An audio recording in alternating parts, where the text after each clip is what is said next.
I walked into the upscale coffee shop on Fifth Avenue that Tuesday morning, my Louboutin heels clicking against the polished marble floor. The aroma of freshly ground Ethiopian beans filled the air as I made my way to my usual corner table, the one that offered the perfect view of the bustling street outside. As Victoria Sterling, CEO of Sterling Industries, I had built my empire on precision, control, and the unwavering belief that success came to those who worked for it.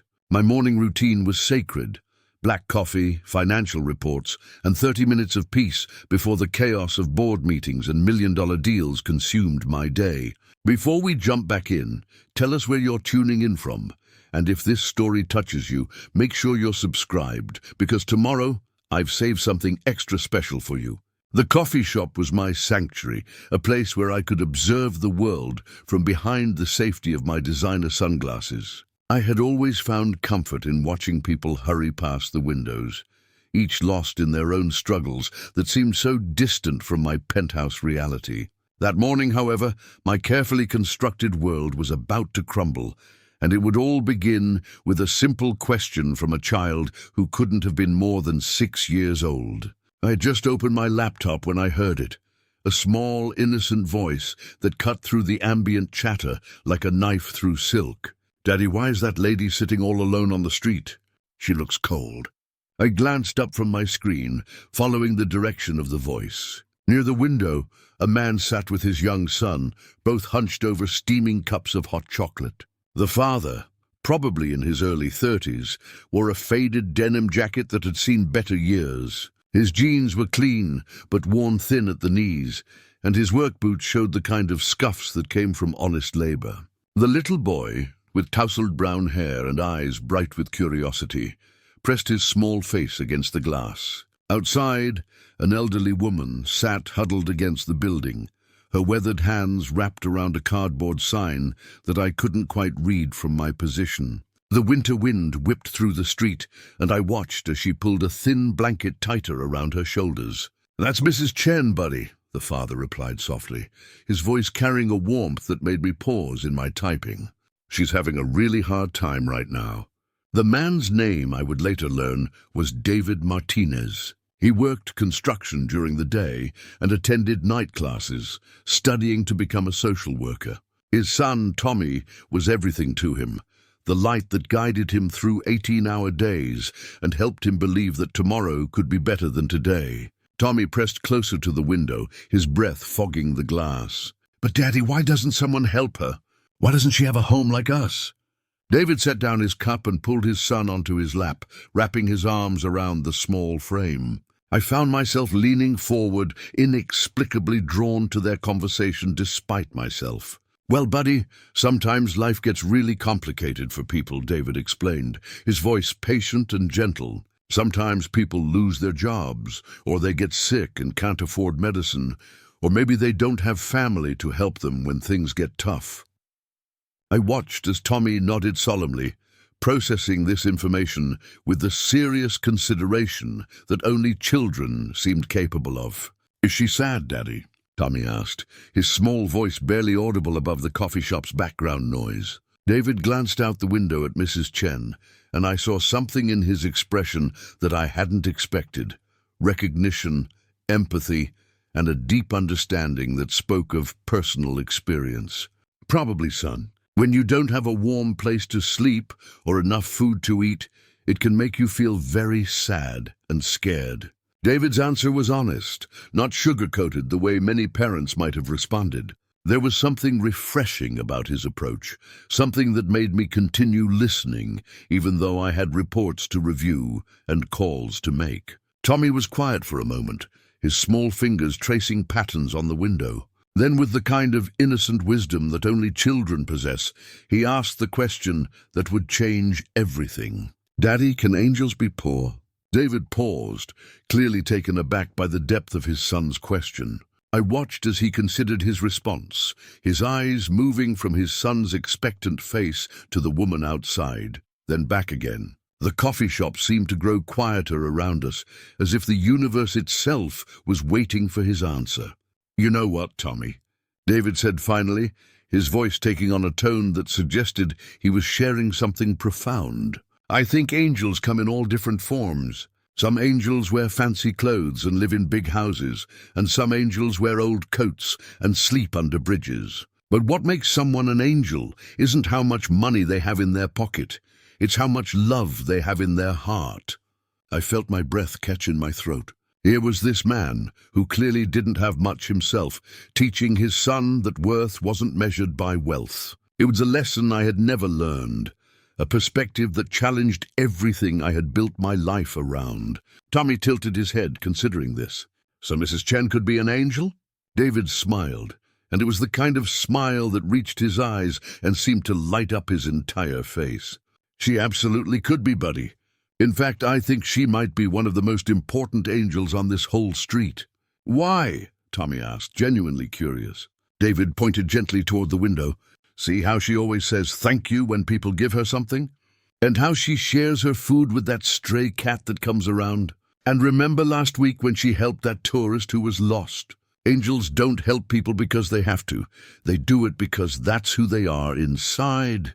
I realized I'd been holding my breath. This conversation was unfolding just feet away from me, yet it felt like I was eavesdropping on something sacred, something that was challenging every assumption I had ever made about success, worth, and what it meant to be a good person.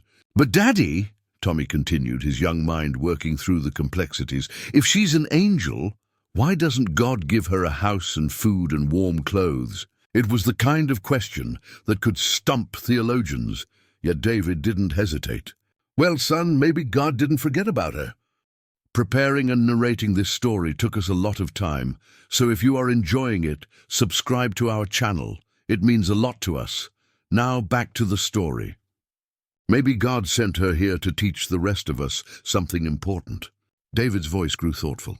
Maybe she's here to show us what it really means to be grateful, to be kind even when life is hard, and to help others even when you don't have much to give. Tommy nodded slowly, processing this wisdom. So she's like a teacher angel? David laughed softly, ruffling his son's hair. Exactly like a teacher angel. The best teachers aren't always the ones standing in front of a classroom. Sometimes they're the ones sitting on street corners, showing us how to be human. I found myself staring at this father and son, my laptop forgotten, my morning routine completely derailed. In my world, I was surrounded by people who measured success in stock prices and quarterly profits. Kindness was a strategy, charity was a tax write-off, and helping others was something you did when there was a camera present. Yet here was David Martinez, teaching his son that true value came from character, not capital. Can we help her, Daddy? Tommy asked, his small hand reaching into his pocket. I watched as he pulled out a crumpled $5 bill, probably his allowance for the week. I have money. Can we give it to her? David's expression softened with pride. Of course we can, buddy. But you know what? I think there might be something even more valuable we can give her. Tommy looked puzzled, so David continued. We can give her our time, our attention, and our respect. We can see her as a person, not just someone to feel sorry for. They stood up together, David helping Tommy with his small jacket. I watched through the window as they approached Mrs. Chen. Instead of simply dropping money and walking away, David knelt down to her level, Tommy beside him. They talked to her, really talked, as if she were an old friend they had encountered on the street. Mrs. Chen's face, weathered by years of hardship, lit up with a genuine smile. She reached out with a gloved hand to ruffle Tommy's hair, and the little boy beamed under her attention. They talked for several minutes, and I found myself wishing I could hear their conversation through the glass. When they finally came back inside, Tommy was practically bouncing with excitement. Daddy, you were right. She is an angel. She told me stories about the birds that visit her every morning, and she knows all their names. And she said I have kind eyes, just like my daddy. David smiled as he helped Tommy back into his chair. See, angels are everywhere, son. We just have to know how to look for them. He glanced toward me then, catching my stare. For a moment, our eyes met, and I felt exposed, as if he could see right through the designer clothes and expensive accessories to something raw and unfinished inside me.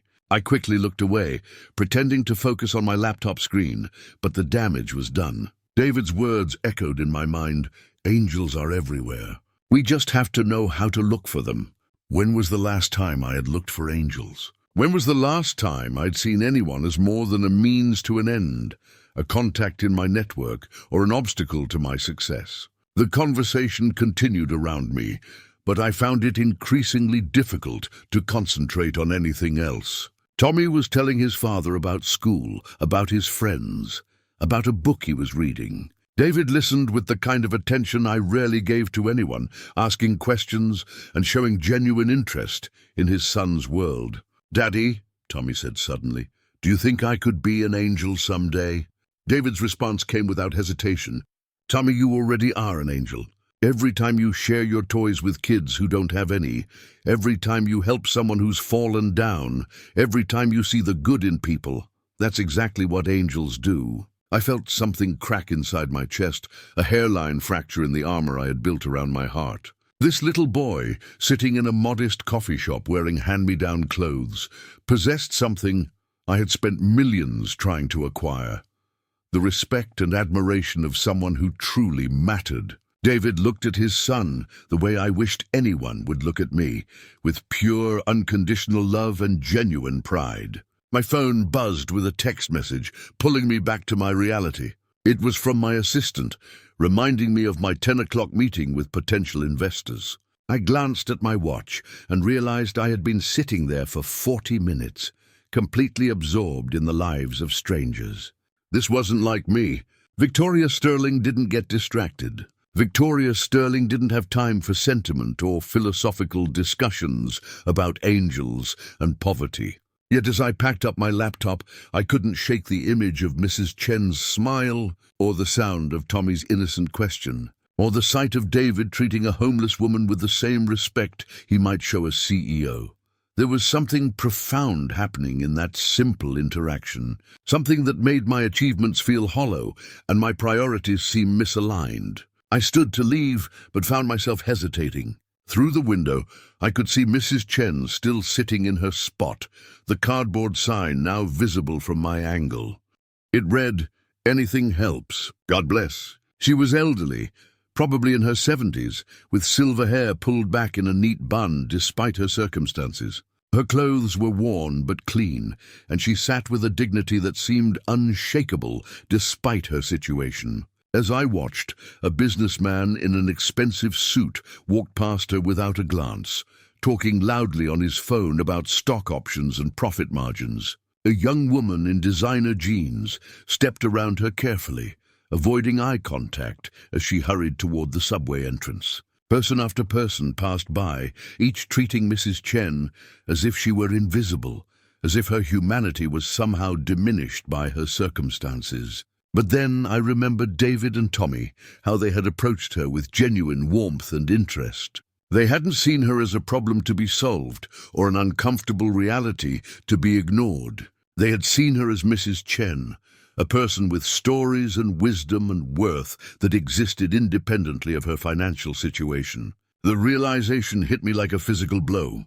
I was exactly like those other people walking past. I was the businessman too busy with deals to see the humanity around me.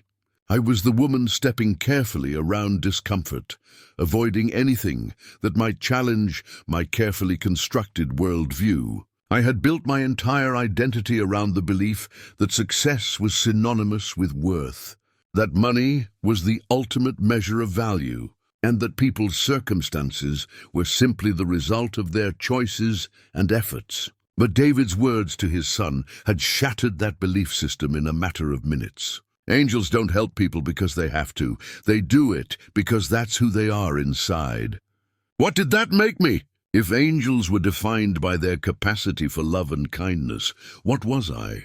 What was someone who had spent decades accumulating wealth while remaining blind to the struggles of others? I walked out of the coffee shop that morning, feeling unsettled in ways I couldn't articulate. The click of my heels on the pavement seemed louder than usual, each step echoing the discomfort that had settled in my chest like a stone.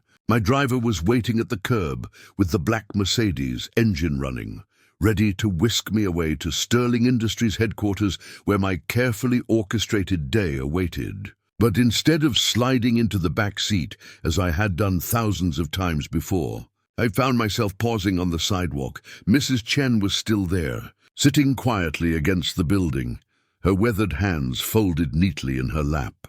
The cardboard sign rested beside her, and I noticed she had positioned herself in a way that didn't block foot traffic, being considerate even in her vulnerability.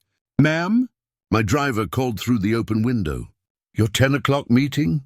I waved him off without looking back, my attention fixed on the elderly woman who had somehow become the center of a philosophical earthquake in my mind. Everything about my morning routine told me to get in the car, to return to the world I understood, where problems had solutions and solutions had price tags. Instead, I took a step toward her, then stopped. What was I doing? Victoria Sterling didn't make impromptu charitable gestures on street corners. They had a foundation for that sort of thing, with staff members whose job it was to handle donations and philanthropic activities. I wrote checks to worthy causes, attended charity galas where I could be photographed with other successful people doing good deeds. That was how these things were supposed to work. Yet David's words echoed in my mind.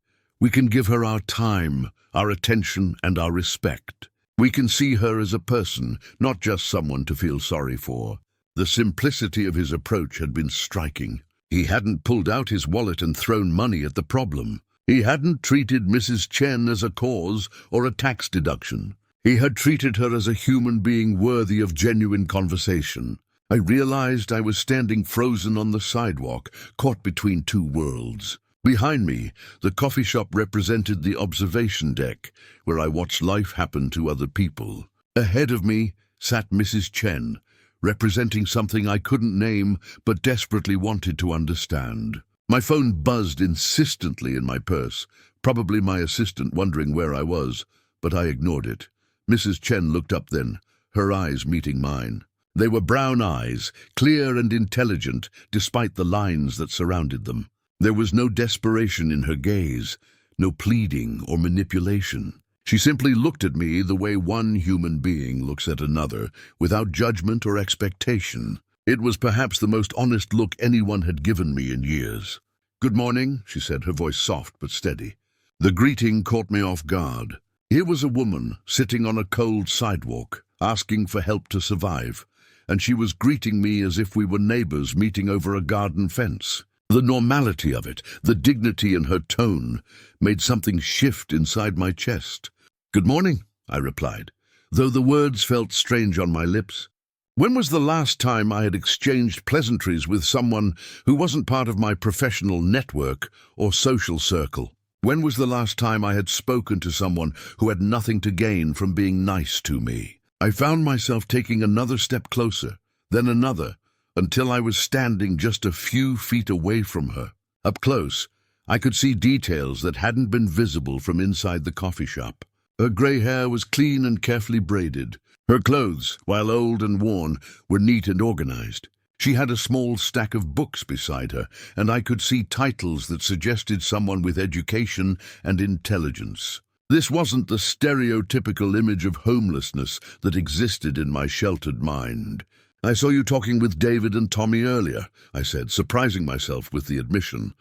Mrs. Chen's face brightened immediately, transforming her weathered features with a genuine smile that reached her eyes. "Oh, those two," she said, shaking her head with obvious affection. "That little boy has the biggest heart I've ever encountered. And David, well, he's raising him right. They stop by almost every morning on their way to Tommy's school." She paused, looking at me with curiosity. "You were watching from inside the coffee shop." I nodded, feeling heat creep up my neck. I couldn't help but overhear their conversation about angels. Mrs. Chen chuckled, a sound that was surprisingly warm and melodious. "Ah, yes, Tommy's fascination with angels. He's been asking me about them for weeks now. That boy sees the world in a way that most of us forget how to see it." There was something about her manner that put me at ease, despite the fact that we were from completely different worlds. She spoke with the kind of wisdom that comes from experience, not from textbooks or boardrooms. "What did you tell him?" I found myself asking. Mrs. Chen shifted slightly, making room on the small piece of cardboard beneath her. "I told him that angels aren't always what we expect them to be. Sometimes they come in fancy suits, and sometimes they come in work boots. Sometimes they have lots of money to share, and sometimes all they have to offer is a kind word or a listening ear." She looked at me meaningfully. "The important thing isn't what they have, it's what they choose to do with whatever they've been given." I felt exposed under her gentle scrutiny, as if she could see through the expensive facade to something I had long buried. David said something similar to Tommy, about how angels help people because of who they are inside, not because they have to. "David understands something that many people never learn," Mrs. Chen replied. "He knows that being rich or poor doesn't determine your worth as a human being. It doesn't determine your capacity for kindness or your ability to make a difference in someone else's life." She gestured toward the busy street where people hurried past without acknowledgement. "Most people see me sitting here and they make assumptions. They assume I'm lazy or addicted to something, or that I made bad choices that led me here." I felt my cheeks burn because those were exactly the assumptions I had made countless times about homeless individuals I encountered. The uncomfortable truth was that I had built my entire worldview around the idea that people's circumstances were directly related to their character and work ethic. "But David and Tommy," Mrs. Chen continued, "they see me as Helen Chen, former high school English teacher, grandmother of 3, lover of poetry and keeper of stories. They ask about my day. They remember details from previous conversations. They treat me like family."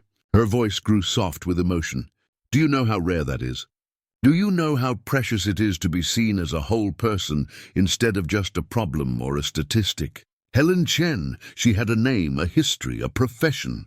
The realization hit me that I had been thinking of her as the homeless woman, as if her current circumstances defined her entire existence. But she was a former teacher, which meant she had spent years shaping young minds, probably touching hundreds of lives in ways that my corporate achievements never could. "You were a teacher," I said, the words coming out as a statement rather than a question. Helen nodded, her eyes taking on a distant look that suggested she was remembering happier times. "For 37 years, she said with obvious pride. "I taught English literature at Washington High School. I loved every minute of it, even the difficult days when students challenged me or when funding cuts meant larger class sizes and fewer resources." She paused, looking down at her hands. "I used to tell my students that stories had the power to change people's perspectives, to help them understand experiences different from their own." I found myself sitting down on the cold concrete beside her, much to the surprise of several passers-by who stared openly at the sight of a woman in a designer suit and expensive jewelry sharing space with a homeless person. But I was beyond caring what they thought. Something about Helen's presence, her dignity and wisdom, made the physical discomfort of the concrete seem irrelevant. "What happened?" I asked gently, then immediately worried that I was being too personal. But Helen seemed grateful for the question, as if she had been waiting for someone to ask about her story rather than just her immediate needs. "My husband died of cancer 5 years ago," she began, her voice steady but tinged with sadness. "The medical bills were enormous, even with insurance. We had to mortgage the house, max out credit cards, sell everything of value we owned. When he passed, I thought the worst was over, but the bills kept coming. The funeral costs, the final medical expenses, the debt we had accumulated during his illness. I listened in silence, understanding for the first time how quickly circumstances could spiral beyond anyone's control. In my world, medical bills were an inconvenience handled by accountants and insurance companies. The idea that someone could lose everything because of illness had never occurred to me as a realistic possibility. I tried to keep working," Helen continued, "but the stress and grief were overwhelming. I started making mistakes, forgetting things, having trouble concentrating. The school district offered me early retirement, which seemed like a blessing at the time. But the pension wasn't enough to cover the debt payments and living expenses. I lost the house 6 months after Robert died. The matter-of-fact way she recounted these devastating losses was heartbreaking. There was no self-pity in her voice, no anger or bitterness. She spoke about losing her home, her career, her entire way of life, with the same calm acceptance that someone might use to describe a change in the weather. At first, I stayed with my daughter in Phoenix, Helen went on. But her husband lost his job, and they were struggling with 3 children and a mortgage. I couldn't be a burden to them. I came back here because this is where I taught, where I had friends, where I felt like I still belonged somehow. She gestured around us. I've been on the street for 8 months now. 8 months. I tried to imagine what 8 months of sleeping outside would do to a person, what it would take to maintain the dignity and composure that Helen displayed. My longest inconvenience had been a delayed flight that left me stranded in an airport for 6 hours, and I had considered that a personal crisis worthy of complaint. Don't you have social services? Programs to help? The questions tumbled out of me, revealing my complete ignorance of how these systems actually worked for people who needed them. Helen smiled patiently, the way a teacher might smile at a student who was genuinely trying to understand a difficult concept. There are programs, yes, but the waiting lists are long, the requirements are complex, and the resources are limited. I'm on several lists for subsidized housing, but they tell me it could be years before something opens up. The shelters are overcrowded and often dangerous, especially for older women. Sometimes it's safer to sleep outside than to risk what might happen in a crowded shelter. Gee. The image of this dignified former teacher sleeping on street corners, vulnerable to weather and crime and the casual cruelty of strangers, made my stomach clench with an emotion I couldn't identify. It might have been shame or anger or something else entirely. Whatever it was forcing me to confront realities I had successfully ignored my entire adult life. But you seem so... I struggled for the right word, positive. How do you maintain hope in circumstances like this? Helen's smile was gentle, understanding. Because I've learned something important about hope, she said. Hope doesn't come from having everything you want. Hope comes from knowing that tomorrow might bring something beautiful, even if today is difficult. It comes from connections with people like David and Tommy, who remind me that kindness still exists in the world. She reached into a small bag beside her and pulled out one of the books I had noticed earlier. It was a worn copy of Maya Angelou's poetry, pages soft from repeated handling. I still read every day, she said, opening it to a page marked with a carefully folded piece of paper. Stories and poems help me remember that human experience is vast and varied, that my current circumstances don't define my entire existence. Najim. I looked at the book in her hands, remembering my own college literature courses that I had approached as requirements to be completed rather than opportunities for enlightenment. Here was a woman who had lost everything material, yet she still found sustenance in words and ideas. She carried books instead of belongings, valued wisdom over wealth, found richness in relationships rather than bank accounts. David was right, wasn't he? I said suddenly. You are a teacher, Angel. You're teaching me things I never learned in business school or boardrooms. Helen's eyes crinkled with amusement. We're all teachers if we're paying attention, she replied.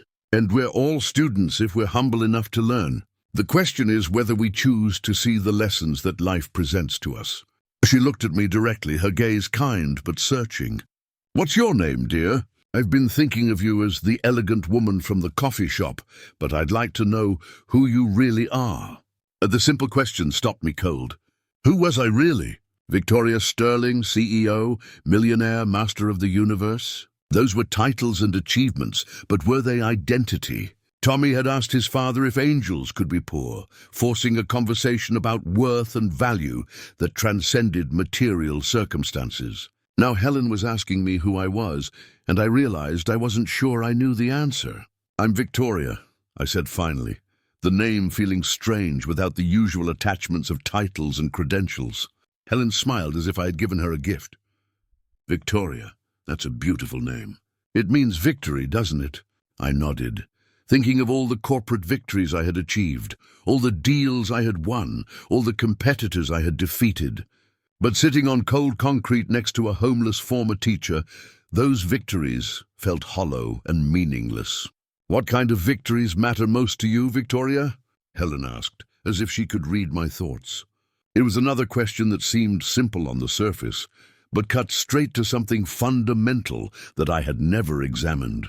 I found myself telling her about my company, about the buildings I owned and the profits I generated, about the powerful people I knew and the exclusive events I attended. But as the words came out of my mouth, they sounded empty even to me. Helen listened without judgment, nodding occasionally, her attention complete and genuine. When I finished, she was quiet for a moment, considering what I had shared. "Those sound like important accomplishments," she said finally. "But I'm curious about something. When you think about the impact you've had on individual people's lives, what comes to mind?" The question hit me like a physical blow, because the honest answer was nothing. I had built an empire, accumulated wealth beyond measure, achieved everything I had set out to achieve, but I couldn't think of a single person whose life was genuinely better because of my existence. My employees worked for paychecks. My business partners collaborated for profit. My social acquaintances maintained relationships for networking advantages. Helen seemed to sense my struggle. "I don't mean to make you uncomfortable," she said gently.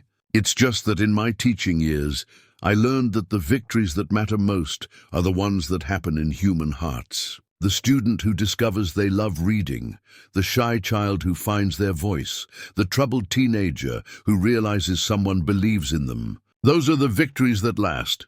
I thought about David and Tommy's interaction that morning, how a father's wisdom about angels had clearly shaped his son's worldview in profound ways. That was the kind of victory Helen was talking about, the kind of impact that rippled outward in ways that couldn't be measured in quarterly reports or stock prices.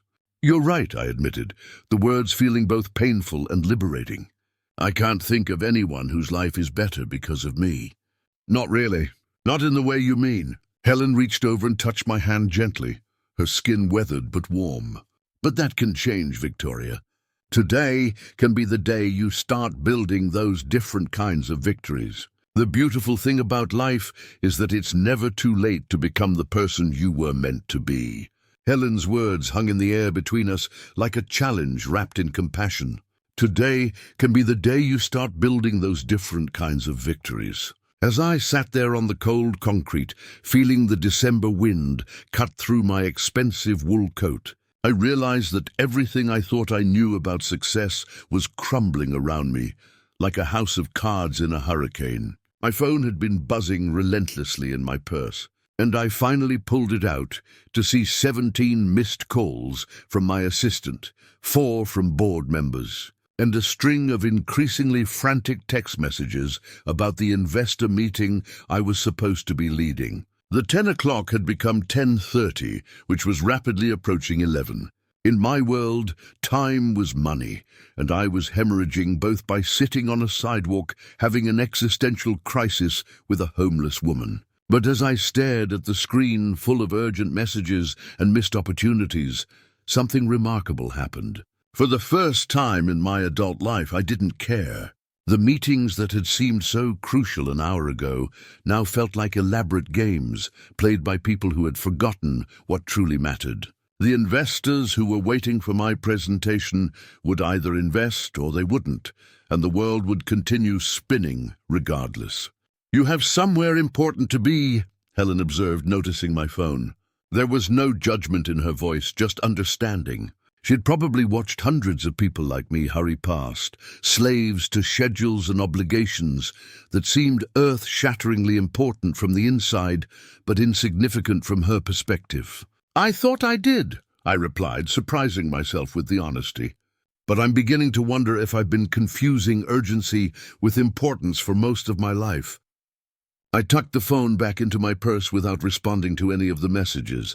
The decision felt simultaneously terrifying and liberating. Helen smiled, and there was something in her expression that reminded me of the way David had looked at Tommy earlier.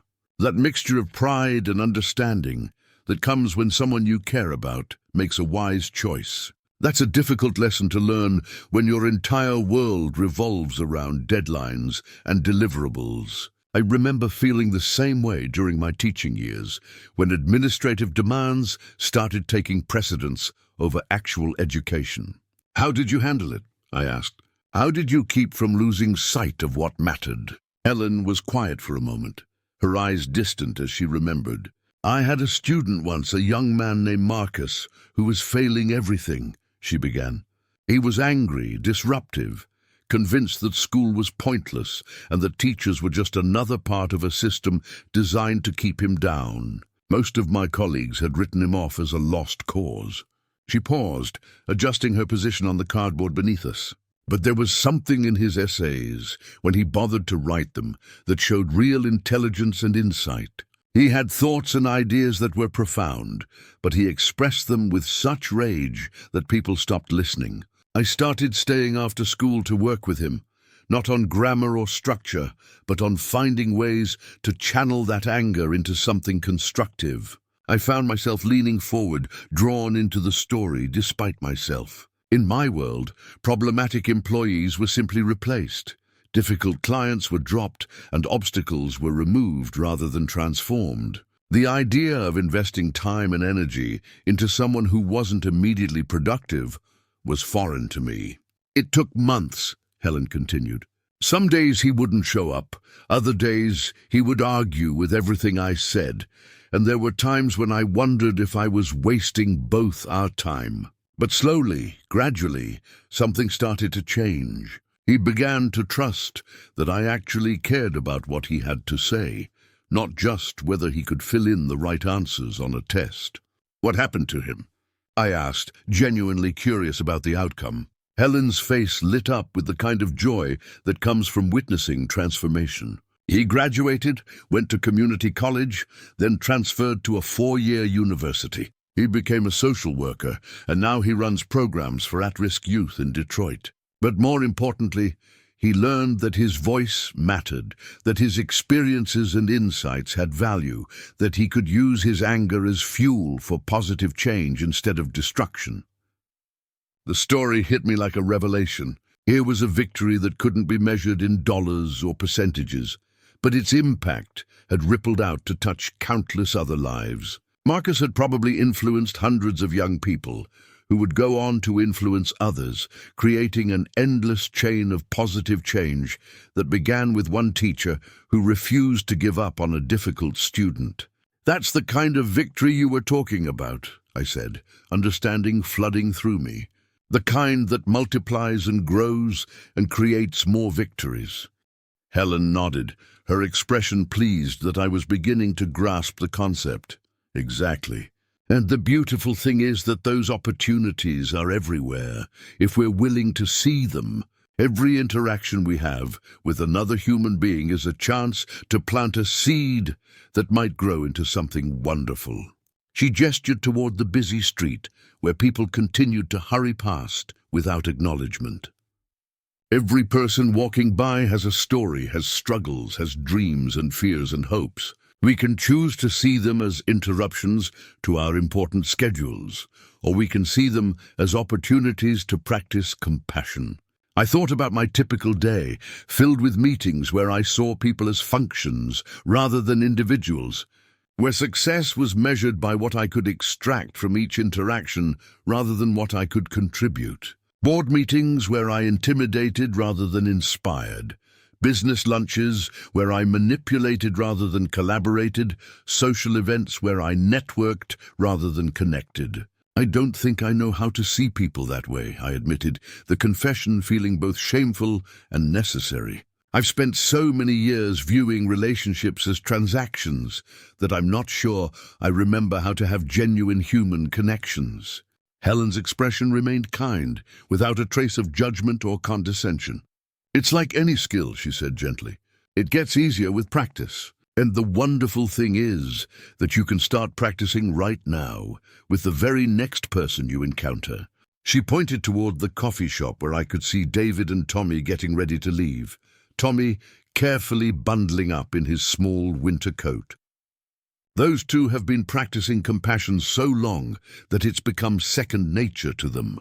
David doesn't help people because he thinks he should, or because it makes him look good, or because he expects something in return. He helps because he sees everyone as part of his extended human family. Helen paused, watching as David helped Tommy with his backpack. And Tommy is learning to see the world through that same lens. As if summoned by our conversation, David and Tommy emerged from the coffee shop and walked over to where we were sitting. Tommy's face lit up when he saw Helen, and he immediately plopped down beside her as if sitting on sidewalks with homeless people was the most natural thing in the world. "Mrs. Chen," Tommy exclaimed, his voice filled with genuine delight. "Daddy and I were talking about angels again, and I told him about your story about the birds. He wants to hear it too." David smiled apologetically, clearly used to his son's enthusiastic social planning. "Only if Mrs. Chen doesn't mind," David said, his tone respectful. "We don't want to interrupt." He glanced at me with curiosity, probably wondering what had prompted a woman in designer clothes to join Helen on the sidewalk, but he was too polite to ask directly. "Of course I don't mind," Helen replied, wrapping an arm around Tommy's small shoulders. "I love telling that story. But first, I'd like you both to meet my new friend Victoria." She gestured toward me with obvious warmth. "Victoria, this is David and Tommy Martinez." The introduction felt surreal. Here I was, Victoria Sterling, CEO of a multi-million-dollar corporation, being introduced by a homeless woman to a construction worker and his 6-year-old son, as if we were all equals meeting at a neighborhood gathering. But what struck me most was that in that moment we were equals. Our bank accounts and job titles seemed irrelevant in the face of Helen's simple humanity. "Nice to meet you, Victoria," David said, extending his hand with a smile that reached his eyes. His handshake was firm and genuine, the grip of someone who knew the value of honest work and direct communication. "Are you a friend of Mrs. Chen's from the neighborhood?" I hesitated, unsure how to explain that I had met Helen 20 minutes ago and was currently experiencing a complete restructuring of my worldview because of a conversation about angels. "We just met this morning," I said finally. "But Helen has been teaching me some important things about what really matters in life." Tommy looked at me with the unfiltered curiosity that only children possess. "Do you believe in angels?" he asked seriously, as if my answer would determine whether I was worthy of his friendship. The question that had started this entire mental revolution was now being directed at me personally.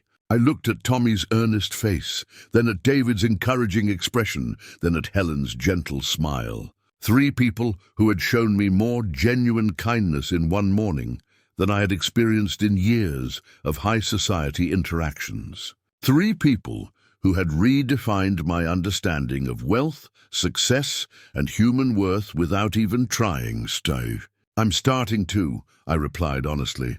"In fact, I think I might be sitting with 3 of them right now." Tommy beamed with satisfaction, as if I had passed some crucial test. David chuckled, and Helen squeezed my hand gently. "See?" Tommy said to his father triumphantly. "I told you angels are everywhere. You just have to know how to look for them." The innocent wisdom of his statement hit me like a lightning bolt. This child, who owned nothing more valuable than a stuffed bear and a backpack full of school supplies, understood something about life that had completely escaped me despite all my education and experience. David checked his watch and made an apologetic face. "We'd need to get Tommy to school, but Mrs. Chen, would you like us to bring you anything when we come by tomorrow morning? Coffee, a warm breakfast?" The offer was made casually, as if bringing daily meals to homeless people was just another part of their morning routine.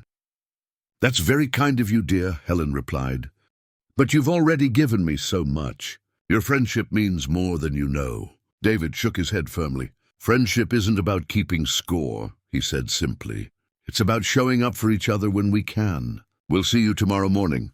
He helped Tommy to his feet and shouldered the boy's backpack. "It was really nice meeting you, Victoria. I hope we'll see you around the neighborhood." As they walked away, Tommy turning back to wave enthusiastically at both Helen and me, I felt something fundamental shifting inside my chest. These weren't wealthy philanthropists or trained social workers or people with advanced degrees in helping others. This was a working-class father and his young son who had simply decided that treating people with kindness was the right way to live. "They do that every morning," Helen said softly, watching them disappear around the corner. "David brings me coffee and a pastry. Tommy tells me about his homework and his friends, and they both ask about my day, as if my experiences matter as much as anyone else's. They've never once made me feel like a charity case or a burden. They've made me feel like family." I sat in silence, processing what I had witnessed. David hadn't pulled out his phone to take a selfie with his good deed. He hadn't mentioned his kindness to impress anyone or to build his reputation. He hadn't even seemed to think of it as charity. To him, it was simply how people should treat each other, how communities should function, how families should extend beyond blood relations to include anyone who needed support. "Victoria," Helen said gently, pulling me from my thoughts. "You've been very quiet. What's going through your mind?" I looked at her. This woman who had lost everything material but somehow maintained more wisdom and grace than I had ever possessed. "I'm thinking about all the years I've wasted," I said, my voice barely above a whisper. "All the opportunities I've missed to be the kind of person David is, to raise a child like Tommy, to see the world the way you see it. I've been so focused on accumulating wealth that I forgot to accumulate anything that actually matters." Helen was quiet for a moment, and when she spoke, her voice was filled with the patience of someone who had spent decades helping people work through difficult realizations. "The past is finished, Victoria. You can't change the choices you've already made, but you have complete control over the choices you make from this moment forward." "But how do I even begin?" The question came out as a desperate plea. How do I learn to see people as human beings instead of opportunities? How do I build the kind of relationships that David and Tommy have with you? How do I become someone whose life makes a positive difference? Helen smiled, and I could see the teacher in her, the woman who had spent 37 years helping students navigate complex questions and find their own answers. "You start exactly where you are, with exactly what you have right here and right now. You don't need to transform your entire life overnight. You just need to make the next right choice, then the one after that, then the one after that." "What would that look like?" I asked. "What would be the next right choice for someone like me?" Helen studied my face carefully, as if she was reading something there that I couldn't see myself. "I think you already know," she said quietly. "Your heart is telling you what to do. The question is whether you're brave enough to listen to it." She was right, and we both knew it. Sitting there on that cold sidewalk, having the most meaningful conversation of my adult life, I could feel something pulling at me, calling me toward a different way of being in the world. My phone buzzed again, and this time when I looked at it, I saw a text from my assistant that made my blood run cold. "Board meeting moved to conference room. Investors threatening to walk. Need you here immediately." The old Victoria Sterling would have jumped up, rushed to the office, and spent the rest of the day doing damage control, apologizing for putting anything above business priorities. But as I sat there next to Helen, I realized that those investors and that board meeting represented everything I was starting to question about my life. They represented a world where human connections were sacrificed for profit margins, where success was measured by what you accumulated rather than what you contributed, where the only relationships that mattered were the ones that advanced your financial interests. "What if I just didn't go?" I said aloud, the idea feeling both terrifying and exhilarating. "What if I just stayed here and continued learning what Helen and David and Tommy have to teach me?" Helen raised an eyebrow, clearly surprised by the suggestion. "That's a significant decision, Victoria. Are you sure you're ready for the consequences?" she asked gently. I thought about the consequences. Angry investors, frustrated board members, possibly losing deals that I had spent months negotiating. In my old mindset, these would have been catastrophic losses. But I also thought about the other consequences. The consequence of continuing to live a life that felt empty, despite being full of achievements. The consequence of never learning to see angels in unexpected places. The consequence of reaching the end of my life with a huge bank account, but no genuine human connections. I think the consequences of not making this choice might be worse than the consequences of making it, I said finally. Helen nodded slowly, understanding passing between us. Then perhaps it's time to choose a different kind of success, she said. Perhaps it's time to start measuring your victories in ways that actually matter. I pulled out my phone and began typing a text to my assistant, my hands trembling slightly as I composed what felt like the most important message of my professional life. Emergency came up. Cancel all meetings today. We'll reschedule everything next week. I'll explain later. I hesitated for a moment before hitting send, knowing that this simple message would send shockwaves through Sterling Industries and probably cost me significant money. But as I watched the message disappear into cyberspace, I felt something I hadn't experienced in years: peace. For the first time in decades, I had chosen human connection over financial opportunity, relationship over reputation, presence over productivity. It felt like stepping off a speeding treadmill that I'd been running on my entire adult life. "How do you feel?" Helen asked, watching my face carefully. I considered the question seriously, taking inventory of my emotional state. Terrified, I admitted, but also more alive than I've felt in years. Like I've been sleepwalking through my life, and I'm finally waking up. Helen smiled with genuine pleasure, the expression of a teacher watching a student grasp a difficult concept.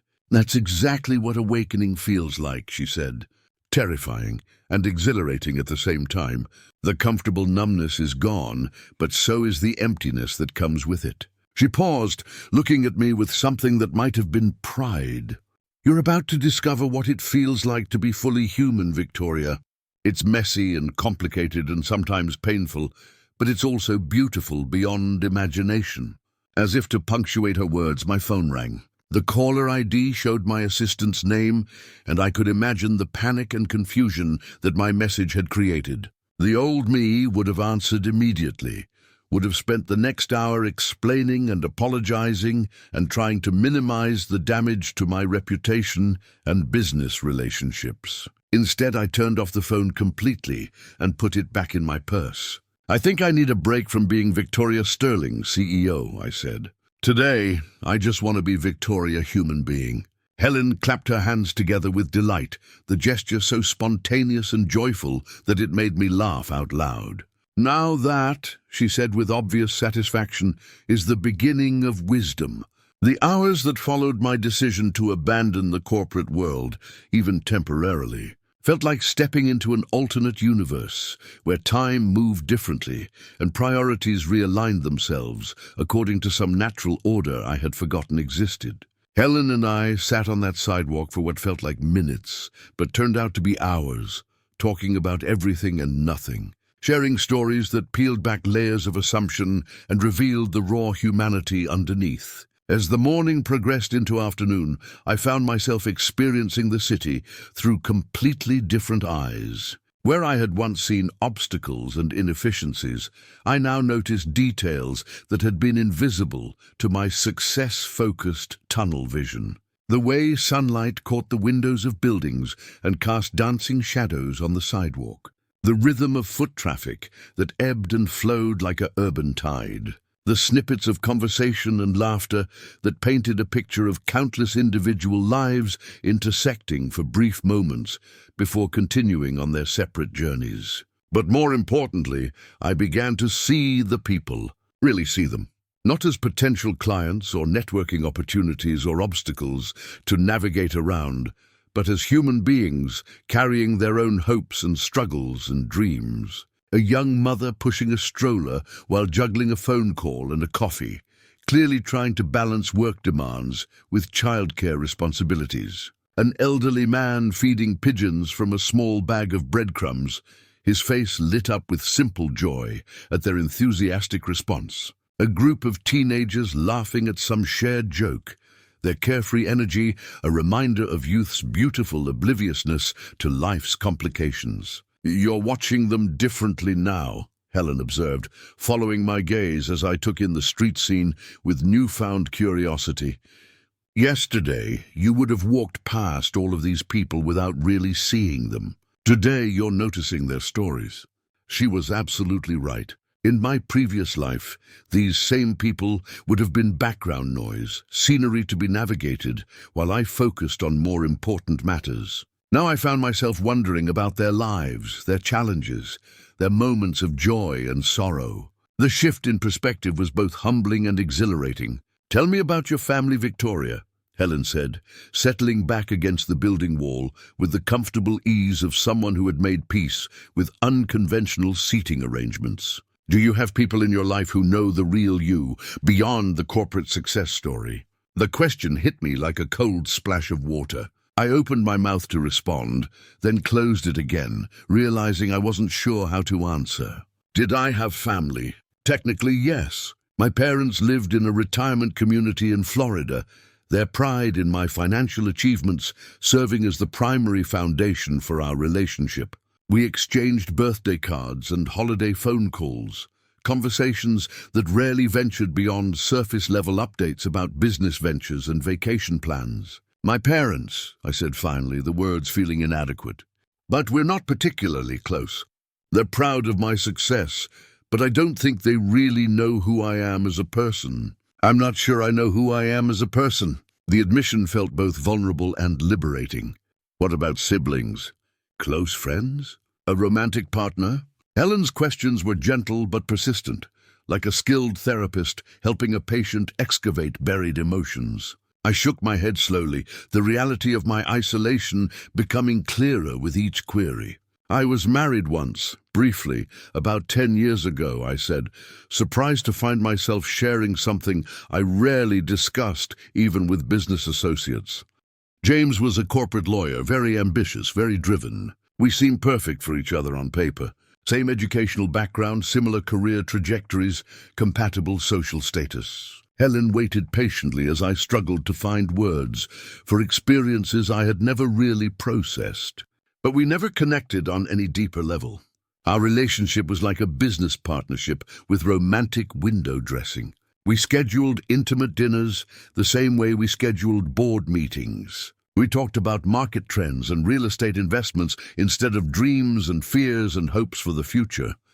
The memory of my failed marriage brought with it a wave of emotions I had successfully suppressed for years. "The divorce was remarkably civilized," I continued, my voice taking on a detached quality that I recognized as my default defense mechanism. "We divided assets, settled on terms, signed papers. It was probably the most efficient breakup in history, and I convinced myself that efficiency was what mattered most." Helen's expression was compassionate without being pitying, understanding without being judgmental. "Were you sad when it ended?" she asked softly. The simple question opened a floodgate I hadn't realized existed. "I should have been," I whispered, the words barely audible above the street noise. "I should have been devastated. I should have mourned the loss of love, grieved the death of dreams, felt something profound about the failure of such an important relationship." I paused, struggling with the truth that was emerging. But I wasn't sad. I was relieved, and that terrified me more than sadness would have. The relief I had felt at James's departure had been a red flag I had chosen to ignore, a warning sign that something fundamental was missing from my emotional landscape. Instead of examining what that relief meant about my capacity for love and connection, I had thrown myself even deeper into work. Using corporate achievements as a substitute for the human bonds I seemed incapable of forming. "I think I convinced myself that I was just built differently," I continued, the words coming faster now, as if a dam had burst. "That I was naturally independent, naturally focused on achievement rather than relationship. I told myself that emotional attachments were distractions, that successful people prioritized objectives over feelings." Helen listened without interruption, her presence a steady anchor as I navigated emotional waters I had avoided for decades. When I finally fell silent, she was quiet for several moments before responding. "You weren't built differently, Victoria," she said with gentle certainty. "You were protecting yourself. Somewhere along the way, you learned that it was safer to focus on things you could control, like business outcomes and financial metrics, rather than risk the vulnerability that comes with genuine human connection." Her words landed with the force of absolute truth. I could trace the pattern back to childhood, to parents who celebrated my academic achievements but struggled with emotional expression, to early experiences where success earned approval while emotional needs were met with discomfort or dismissal. I had learned early that performance was rewarded, while feelings were messy complications to be managed or avoided. "But here's the beautiful thing about being human," Helen continued, her voice taking on the warm tone of a teacher sharing good news with a struggling student. "It's never too late to learn new ways of being in the world. The capacity for connection, for love, for genuine relationship, that's not something you lose just because you haven't practiced it. It's like a muscle that's been dormant, waiting to be strengthened again." As if summoned by our conversation about human connection, David and Tommy appeared around the corner, returning from Tommy's school. The little boy broke into a run when he saw us still sitting together, his backpack bouncing as he covered the distance with the boundless energy of childhood. "Mrs. Chen?" "Victoria!" Tommy called out, his voice filled with genuine delight at finding us still there. "You're still here? Daddy said you might have important things to do, but I told him that talking to friends is important too." His innocent statement carried more wisdom than most business philosophy I had studied. David approached more slowly, his expression curious but kind. "I have to admit, I'm surprised to see you both still here," he said to me with a smile. "Most people in expensive suits don't usually spend their afternoons sitting on sidewalks." There was no judgment in his observation, just honest curiosity about what had prompted such unusual behavior. "I'm learning that most of the things I thought were important actually aren't," I replied, the honesty of my response surprising me, "and that some of the things I thought were irrelevant, like sitting on sidewalks talking to new friends, might be the most important things of all." Tommy plopped down beside Helen with the casual familiarity of a grandchild visiting his favorite grandmother. "We learned about community helpers at school today," he announced proudly. "I told my teacher about you, Mrs. Chen, and how you're a helper, even though you don't have a uniform or a special job title." Helen's face lit up with curiosity. "What did your teacher say about that?" she asked, clearly interested in how an adult had responded to Tommy's unconventional definition of community helpers. "She asked me to explain what I meant," Tommy continued, his small chest puffing up with importance at being asked to share his insights.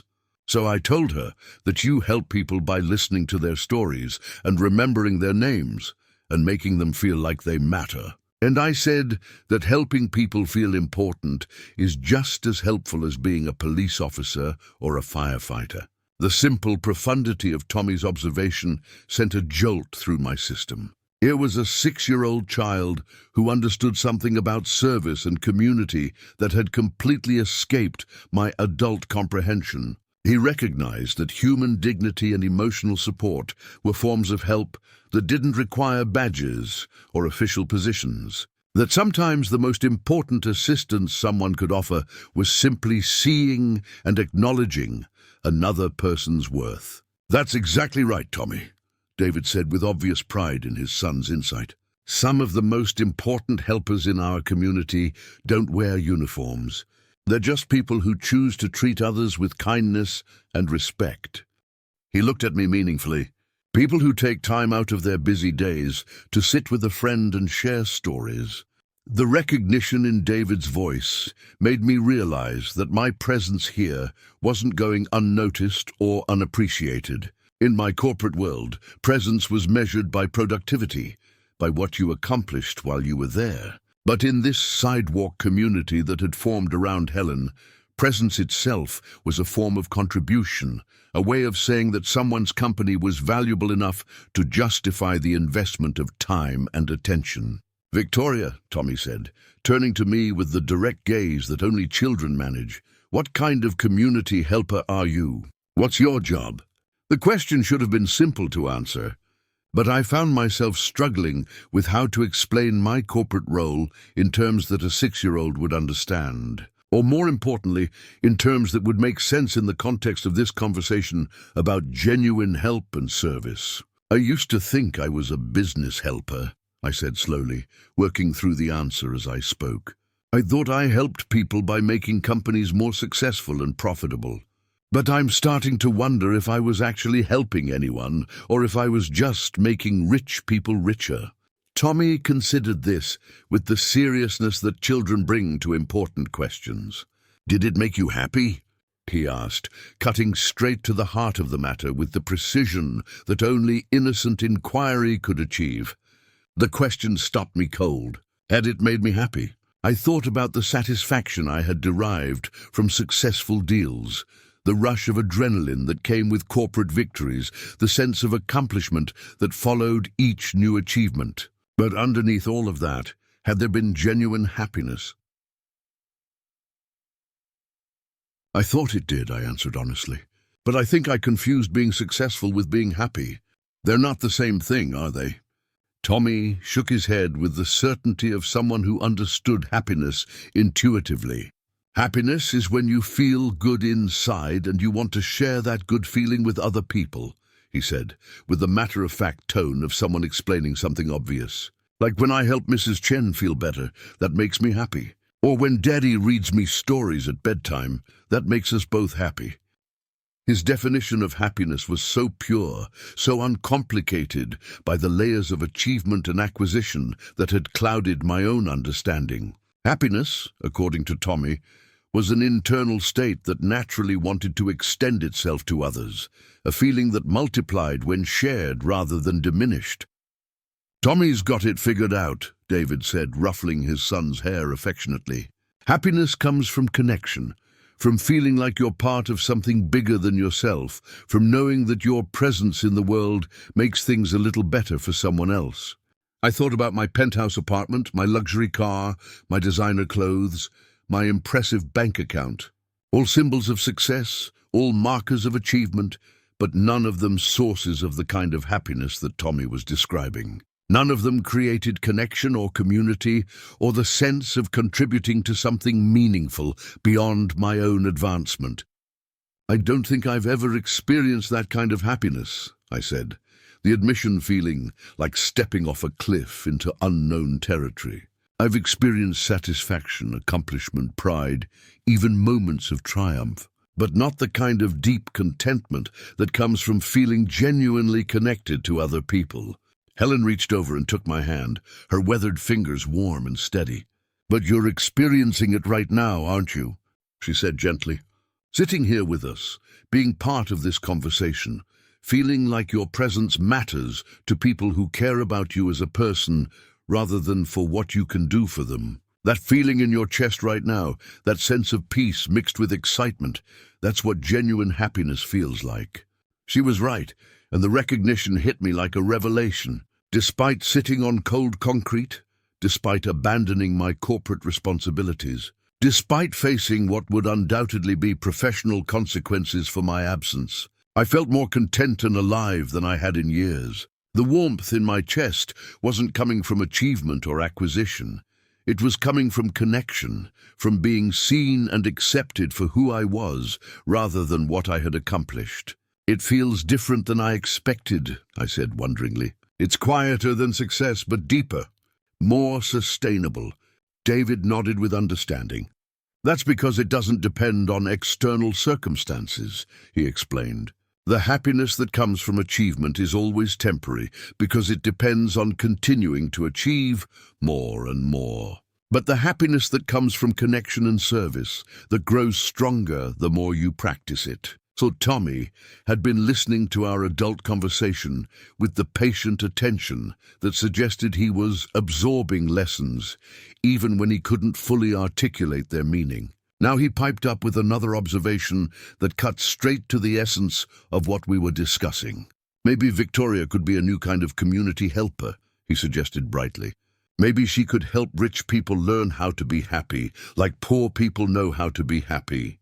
The innocence of his suggestion masked its profound implications. "What do you mean by that, buddy?" David asked, clearly intrigued by his son's insight. Tommy scrunched up his face in concentration, working to express a complex idea in simple terms.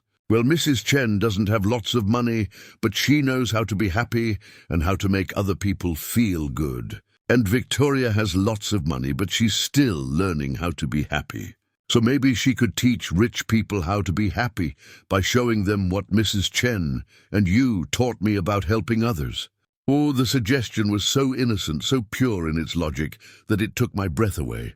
Here was a 6-year-old proposing a fundamental shift in how I could use my resources and influence. Not to accumulate more wealth or power, but to spread the kind of wisdom that Helen and David embodied naturally.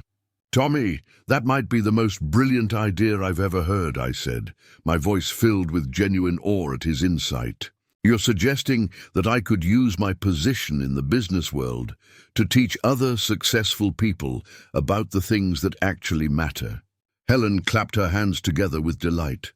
"A happiness consultant for the wealthy," she said with obvious pleasure at the concept.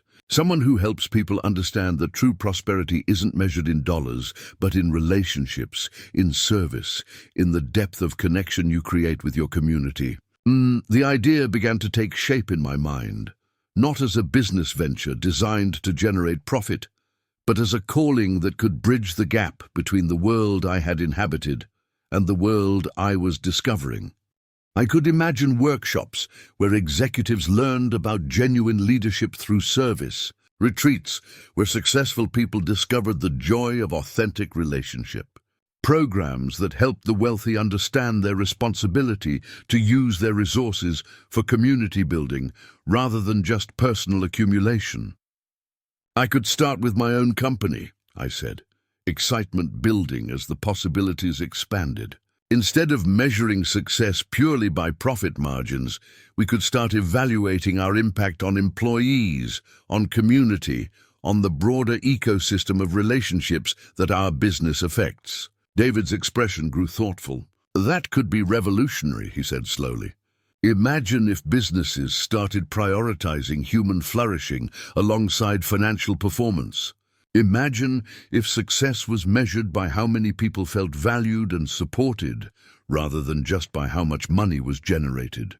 The conversation was opening up vistas of possibility that I had never considered. Throughout my career, I had accepted the assumption that business success and human welfare were separate concerns, that companies existed to generate profit, and that social responsibility was a nice addition if you could afford it. But what if that assumption was fundamentally flawed? What if businesses could be designed from the ground up to prioritize human connection and community building as essential components of success rather than optional extras? "You know what excites me most about this idea?"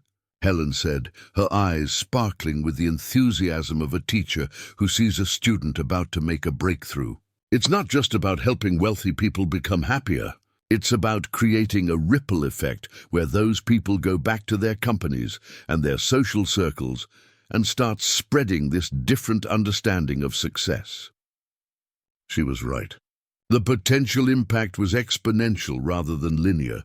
If I could help even a handful of business leaders understand the principles that Tommy articulated so naturally, they would influence their employees, their families, their communities. Those people would carry the lessons forward to their own spheres of influence, creating an ever-widening circle of people who measured success by human flourishing rather than material accumulation. But how do I even begin? I asked, feeling simultaneously inspired and overwhelmed by the magnitude of what we were discussing. How do I translate what I've learned sitting on this sidewalk into something that would resonate with people who are still trapped in the mindset I had this morning? Tommy raised his hand like he was in school, his face bright with another insight. "You could start by telling them about angels," he suggested seriously. "You could ask them if they think angels can be poor, and then help them understand that the richest angels are the ones who share their love instead of keeping it all for themselves. The simplicity and power of his suggestion left me speechless. He had distilled our entire morning's conversation into a single question that could challenge anyone's assumptions about worth and value.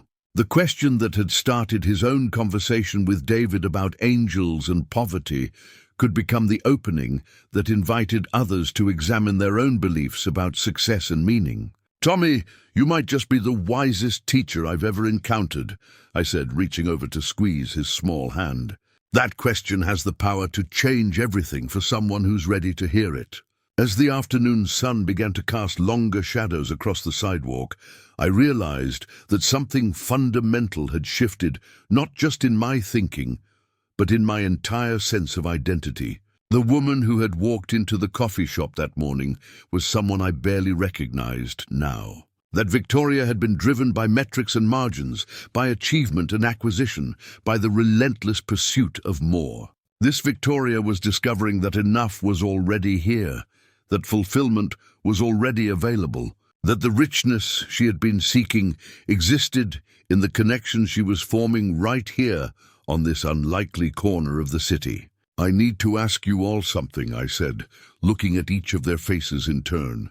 "This morning I was a stranger to you. You had no reason to trust me or include me or share your wisdom with me. Why did you do it? Why did you welcome me into your friendship so openly?" David and Helen exchanged a look that suggested they had discussed this question before, perhaps in the context of other encounters with people from different backgrounds. Tommy, however, answered immediately with the straightforward honesty that had characterized all of his contributions to our conversation. "Because you looked sad," he said simply. "Even though you had fancy clothes and probably lots of money, you looked like you needed friends. And friends help friends, even if they just met." His answer contained everything I needed to understand about the kind of people I had encountered today.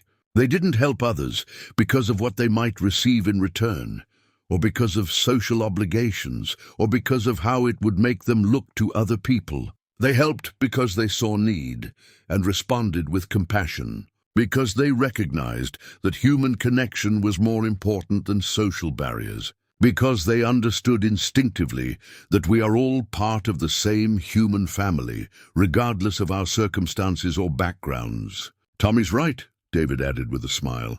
"But there's something else too. We've all been in situations where we needed help, where we felt lost or overwhelmed or disconnected. We know what it feels like to be struggling, even if our struggles look different from the outside. When you see someone who needs what you have to offer, whether that's money or time or just presence, you offer it because you remember what it felt like to need." Helen nodded in agreement. "And because we've learned that the line between helper and helped is much thinner than most people think. Today I was able to share some wisdom with you, Victoria. Tomorrow you might be the one offering something that I need. We're all just walking each other home." Helen's words about walking each other home lingered in the air as the late afternoon shadows grew longer across the sidewalk. The phrase captured something essential about the human experience that all my years of business education had somehow missed. We weren't competitors in some zero-sum game where one person's success required another's failure. We were fellow travelers on the same uncertain journey, each carrying different gifts and facing different challenges, but all fundamentally connected by our shared humanity. As the workday ended and commuters began flowing past us in increasing numbers, I watched their faces with my newly awakened perception. Each person carried their own invisible story of triumph and struggle, hope and disappointment, love found and love lost. The executive rushing past with his phone pressed to his ear might be dealing with a sick parent. The young woman checking her makeup in a compact mirror might be heading to a job interview that could change her life. The teenager walking slowly with earbuds in might be processing a difficult day at school or a fight with friends. "It's overwhelming, isn't it?" Helen said quietly, noticing my intense observation of the passing crowd. Once you start really seeing people as individuals with full, complex lives, the world becomes both more beautiful and more heartbreaking. She was absolutely right. My previous detachment had been a form of protection, a way of moving through the world without being burdened by the emotional weight of everyone else's experiences. But that detachment had also prevented me from accessing the profound richness that came from genuine human connection, the deep satisfaction of being part of something larger than my own narrow concerns. Tommy had been drawing pictures in a small notebook while the adults talked, his tongue poking out slightly in concentration as he worked. Now he looked up and showed us his creation, a drawing of 4 stick figures sitting together on what appeared to be a sidewalk. Each figure was labeled in his careful first-grade handwriting, Mrs. Chen, Daddy, Tommy, and Victoria. "This is us being friends," he announced proudly. "I'm going to show it to my teacher tomorrow and tell her about our angel conversation." The innocence of his declaration, the matter-of-fact way he had included me in his definition of friendship, despite having met me only hours earlier, made my throat tighten with emotion. "Can I keep this?" I asked, my voice slightly hoarse. "It might be the most beautiful gift anyone has ever given me." Tommy beamed and carefully tore the page from his notebook, handing it to me with the solemnity of someone presenting a precious treasure. As I took the drawing, David cleared his throat and looked at me with an expression that suggested he had something important to say. "Victoria, I hope you don't mind me asking, but what happens next for you?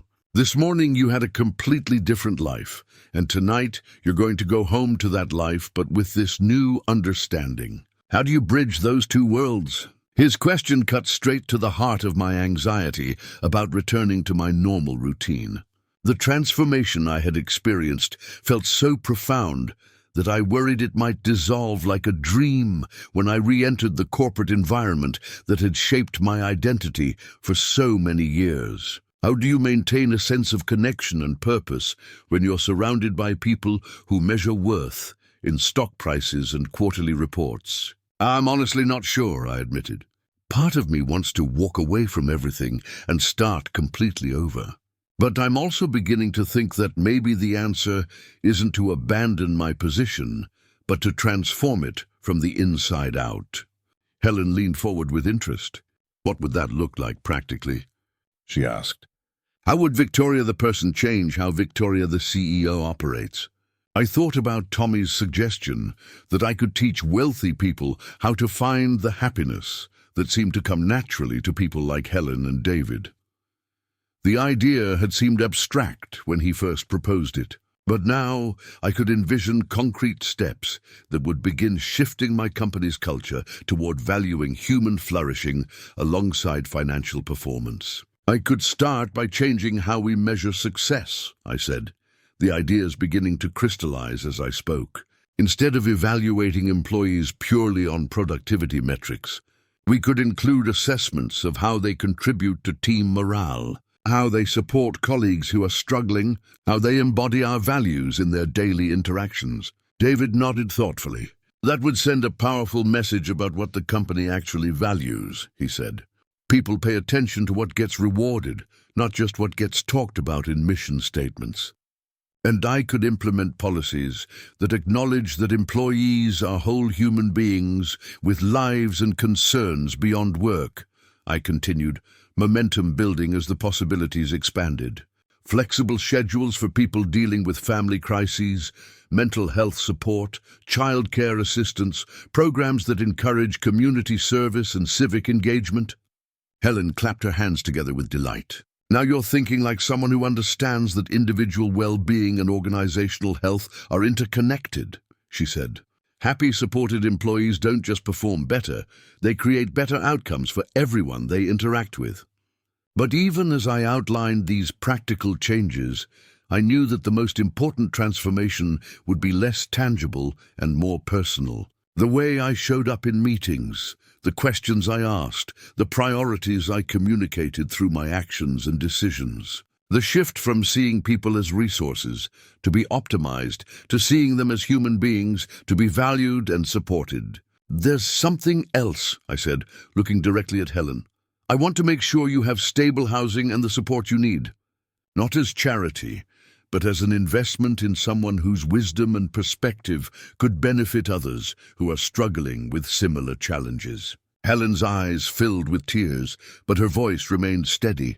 That's incredibly generous, Victoria, but I want to make sure you're offering for the right reasons. I don't want to be your charity project or your way of assuaging guilt about your previous priorities. Her directness was both challenging and reassuring. She was protecting both of us from a dynamic that could undermine the genuine friendship we had formed. You're right to question my motives, I replied. But I'm not offering because I feel guilty. I'm offering because you've given me something invaluable today, and I want to create a situation where you can share that gift with others who need it. David had been listening to our exchange with obvious interest. What Helen offers, he said slowly, is something that money can't buy, but that everyone needs. She offers presence, wisdom, the ability to see people for who they really are, rather than what they appear to be on the surface. Exactly, I said, turning back to Helen. I'm not talking about setting you up in an apartment and forgetting about you. I'm talking about creating a role where your insights and experience become resources for people who are struggling with questions about meaning and purpose and connection. Tommy had been following our conversation with the serious attention he gave to all adult discussions that touched on important matters. Now he piped up with another observation that cut straight to the essence of what we were discussing. Mrs. Chen could be like a teacher for grown-ups who forgot how to be happy, he said with his characteristic directness. She could remind them about the important things that they learned when they were kids, but maybe forgot when they got busy with work. His innocent summary captured something profound about the role that Helen could play in the lives of people like my former self. She possessed the kind of fundamental wisdom about human nature and authentic happiness that successful people often lost in their pursuit of achievement and acquisition. As the sun continued its descent toward the horizon, painting the sky in shades of orange and pink that made even the urban landscape seem magical, I realized that this day had become a dividing line in my life. There would always be before this conversation and after this conversation, before I understood what Tommy meant about angels being poor, and after I learned that wealth had nothing to do with worth. I need to go home and think about how to implement all of this, I said finally, though I felt reluctant to leave this sidewalk community that had become more meaningful to me than any boardroom or country club. But I want you all to know that today has changed everything for me. You've given me a gift that I didn't even know I needed. Helen stood up slowly, her movements careful but dignified, and embraced me with the warmth of someone who had known me for years rather than hours. The gift was mutual, Victoria, she said softly. You reminded me that transformation is possible at any stage of life, that it's never too late to choose a different way of being in the world. David shook my hand with the same genuine warmth he had shown when we first met, but now there was something deeper in his expression, a recognition of shared understanding about what truly mattered in life. I hope we'll see you around the neighborhood, he said with a smile. Tommy's going to want to hear about your progress with the Angel Project. Tommy hugged my legs with the unself-conscious affection that only children possess, looking up at me with bright eyes full of expectation. Promise you'll remember about the angels, he said seriously. Promise you'll help other people learn that being rich in your heart is more important than being rich in your wallet. I promise, I replied, my voice thick with emotion at the weight of the commitment I was making to this remarkable child. I'll remember everything you taught me today. As I walked away from that corner, my designer heels clicking against the pavement with the same sound they had made that morning, I felt like a completely different person wearing the same expensive clothes. The external trappings of my success remained unchanged, but something fundamental had shifted in how I understood my place in the world and my responsibility to the people around me. The drive home gave me time to process what had happened and to begin planning how I would integrate these new insights into my existing life. By the time I reached my penthouse apartment, I had made several decisions that would have seemed unthinkable just hours earlier. First, I would restructure my foundation to focus not just on traditional charitable giving, but on programs that fostered genuine human connection and community building. Second, I would begin implementing policies at Sterling Industries that prioritized employee well-being and community engagement alongside financial performance. Third, I would create a new initiative that brought successful business leaders together with people like Helen, creating opportunities for meaningful exchange between different segments of society. But perhaps most importantly, I would commit to measuring my own success differently from that day forward. Instead of evaluating my worth based on profit margins and acquisition achievements, I would assess my impact based on the quality of relationships I built, the positive changes I fostered in other people's lives, and the degree to which my presence in the world made things better for those around me. 6 months later, I found myself back on that same corner, but this time I wasn't alone. A group of executives from various companies sat in a circle on portable chairs, listening as Helen facilitated a discussion about authentic leadership and the relationship between personal fulfillment and professional effectiveness. David had taken a leave of absence from his construction job to help develop curriculum for what we had named the Human Success Initiative, and Tommy had become our unofficial mascot and wisdom keeper, reminding adults about truths they had forgotten in their rush toward conventional achievement. The program had exceeded every expectation, not because it generated revenue, but because it consistently produced the kind of transformation I had experienced that December morning. Successful people who had lost touch with their humanity rediscovered their capacity for genuine connection. Wealthy individuals who had been isolated by their affluence learned to build authentic community across economic and social boundaries. Corporate leaders who had been driven by quarterly profits began implementing policies that prioritized long-term sustainability and employee well-being. But the most profound changes were often the smallest ones. Executives who started really listening to their employees instead of just directing them. Wealthy philanthropists who began building relationships with the communities they served instead of just writing checks. Business leaders who measured their success by the number of people they lifted up rather than the competition they defeated. Tommy, now 7 and even wiser than before, had become something of a legend in corporate leadership circles for his ability to ask questions that cut straight to the heart of what mattered most. His simple inquiry about whether angels could be poor had sparked a movement that was quietly revolutionizing how successful people understood their role in the world. The story of our unlikely friendship had spread through networks of influence, inspiring similar programs in other cities and other companies. But the real impact wasn't in the formal initiatives or the structured programs. It was in the countless individual moments when someone chose connection over transaction.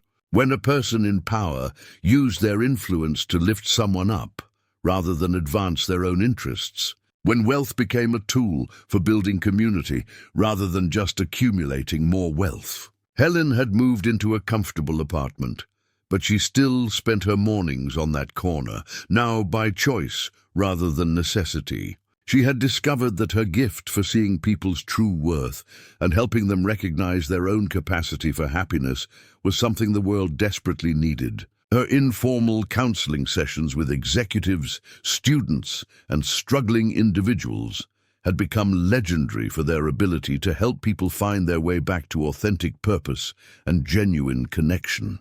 As I sat in that circle, listening to a Fortune 500 CEO describe how implementing compassionate leadership principles had transformed not just his company culture, but his relationship with his own family, I thought about Tommy's drawing that still hung framed in my office. 4 stick figures sitting together on a sidewalk, representing the moment when everything changed for me. The drawing served as a daily reminder that the most important transformations often happen in the most unexpected places. Through conversations with people we might normally overlook, in moments when we choose presence over productivity and connection over achievement. It reminded me that angels do indeed come in all forms, that the richest people are often those who have learned to share their love freely, and that the question, can angels be poor, and has the power to change everything for someone who is ready to hear it. Tommy had been right about angels from the very beginning.